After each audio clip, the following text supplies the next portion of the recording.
Now, Bronte, I spoke to our one of our previous guests, Michael Lawrence, in the Education Department about this election coming up and the importance that the issues that are very passionate to him about education look like being hidden away amongst so many other bigger issues that the media and both the major parties in particular are going to push.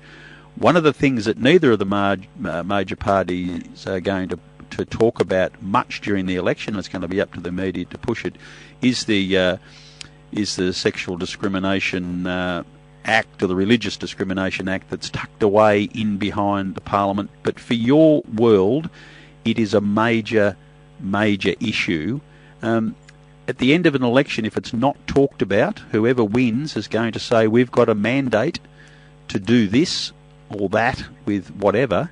How important is it for you to have this act properly scrutinised so that everybody, very much so the politicians who are voting on it, understand the true ramifications of what's tucked in behind?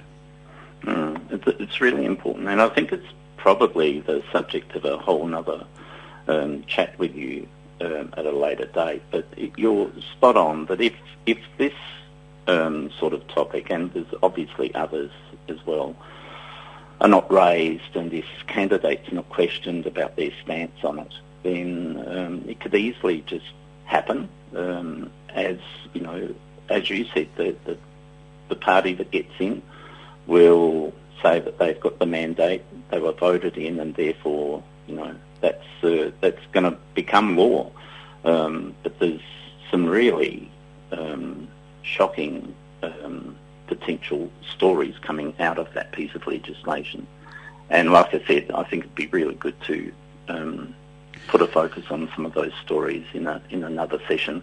Yeah, we definitely will. When the election is called and we know what we're dealing with, and we're about interviewing candidates, whether they be incumbents or new potential candidates for the electorate, I really do want to get you back to talk about this, because what people don't understand is what could happen, what doors are opened up that we thought would have been well and truly closed by now, because this bill will change, we won't use the word perception, but the perception that the average citizen might have of the new world we live in based on post-marriage equality.